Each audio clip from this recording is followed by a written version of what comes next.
In the previous weekly forecast, EURUSD failed to form a bullish breakout and push down, continuing the bearish pressure. For this week, the downward momentum could extend until any strong bullish reversal appears. The US dollar grabbed investors' attention throughout the week, eliminating all technical price actions. As a result, the EURUSD price passed red for the consecutive 11 weeks.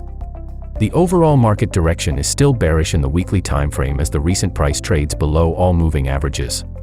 The dynamic 100 SMA works as an immediate resistance while technical indicators move south below the neutral line.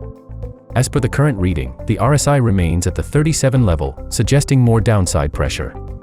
In the daily time frame, the overall market shows an active impulsive downside pressure, as the 20-day SMA shows a sharp downside movement.